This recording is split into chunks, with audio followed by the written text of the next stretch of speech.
When it comes to freelancing, you are probably going to find fairly early on that a lot of your time just suddenly vanishes. Now, this isn't something which is unusual. It's either come as a result of the fact that you've been able to acquire a good number of clients quite early on, or that you'll just simply find that your time gets chipped away by lots of different activities, either in running the business, in terms of developing the business, or just the other stuff that happens in life that you need to put your attention towards. Although in those early days you're unlikely to be absolutely maxed out with clients, you need to be putting in processes and need to just be thinking through how you can use your time most efficiently. When it gets to the point you are actually maxed out, you have to implement this. But at the moment, as you're still going to be building up a business, it's a good practice to start getting into. What can happen is that, just say you work with a couple of clients, but you still have a good number of hours free a week. What that can mean is that suddenly you say to yourself, well, I'm going to take a longer lunch break, or I'm going to hit the gym for a bit longer. From a business perspective, you also have probably a lot of people that will contact you for questions. Generally, it will also be hey, do you want to get together for a coffee and have a chat? Building those relationships is no bad thing. But what you've got to factor in is that in the instance of grabbing a coffee with someone, that can easily take out 2 or 3 hours of a working day. What you have to ask yourself is having that coffee, for instance, does that help achieve those strategic objectives, the things that you want to aspire to from freelancing, those things that we cover right at the start of this course? If you look at it in that context, often, having a coffee with someone and meeting up for a casual chat might not be the most appropriate thing. If you do want to go and do that coffee, great. But it's also a case of trying to maximize your time where you can. Now, I've touched on a few different things in various different lessons about how you can potentially go about doing this. But the best piece of advice I can give on it is be stubborn with your time.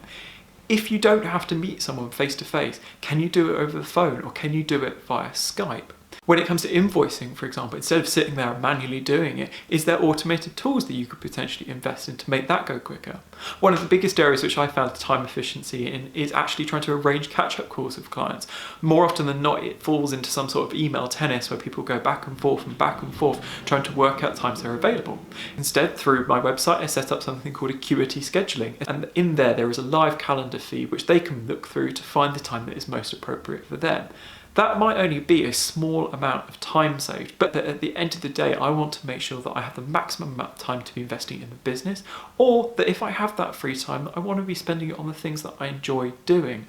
If it's neither of those two, it just gives you a greater ability to focus really deeply on the work that you are doing for clients, rather than being plagued by a lot of distractions. So try and make sure, even at these early stages, that you are using your time as efficiently as possible. Now, there is tons of literature out online about how to optimize all different parts of your life, and some of them may work for you and some of them you may absolutely hate. It is a case, especially at this stage, of a lot of trial and error. But just because someone phones you or someone emails you, they are wanting your time, they're wanting your energy, and it is up to you, it is your responsibility to decide where you place that energy. Now, you need to make damn well sure that the energy that you have in those early days is going as much as possible into your strategic objectives.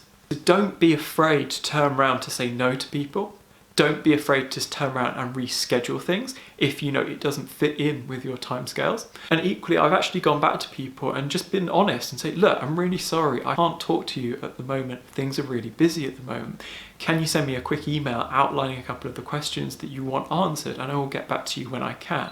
One of the things which I'm regularly quite guilty of is feeling like I am beholden to other people, whereas actually, in many respects, it should be the other way around. You are the individual that is running your business. You have to be non-negotiable in what you do and don't want to achieve.